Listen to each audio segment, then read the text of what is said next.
Hi guys, welcome back to channel. நம்ம இன்னைக்கு என்ன செய்ய போறோம்னு பாத்தீங்கன்னா கிரில் சிக்கன் தான் செய்ய போறோம். இதுக்கு தேவையான இன்கிரீடியன்ஸ் எல்லாம் நான் இங்க வச்சிருக்கேன். இப்போ ஒண்ணுனா நம்ம ஆட் பண்ணிக்கலாம்.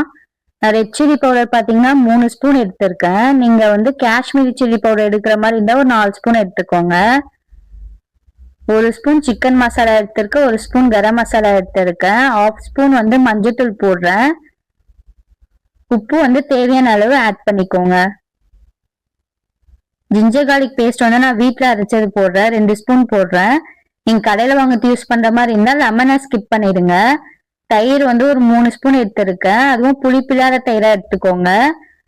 2 3 ஸ்பூன் ஆயில் விட்டுருக்கேன். உங்களுக்கு ஆயில் வேணாம், அவாய்ட் பண்ணணும்னா நீங்க லைட்டா பட்டர் ஆட் பண்ணிக்கோங்க. 7 8 டிராப் வந்து லெமன் விட்டுக்கோங்க. லெமன் விட்டு நல்லா மிக்ஸ் பண்ணிட்டு கஸ்தூரி மெத்தியை நல்லா க்ரஷ் பண்ணி சேர்த்துக்கோங்க.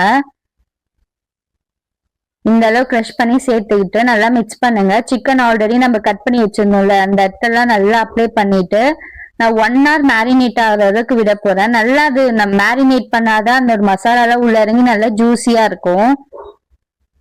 மேரினேட் ஆகிறதுக்குள்ள நம்ம வந்து இந்த ஓடிஜியை வந்து 250 செல்சியஸ்ல 5 minutes ப்ரீ ஹீட் பண்ணி வச்சிருக்கேன். இந்த சிக்கனை வந்து நம்ம உள்ள வச்சுட்டு 20 to 25 minutes அது குக் ஆகட்டும். 250 செல்சியஸ்லயே இருக்கட்டும். அதுக்கப்புறமேட்டு எடுத்து சர்வ் பண்ணனா சூப்பரான கிரில் சிக்கன் ரெடி. இந்த மயோனீஸோட ரெசிபி வந்து நான் உங்களுக்கு நெக்ஸ்ட் வீடியோல ஷேர் பண்றேன். இந்த வீடியோ உங்களுக்கு பிடிச்சிருந்தா லைக் பண்ணுங்க, ஷேர் பண்ணுங்க, கமெண்ட் பண்ணுங்க.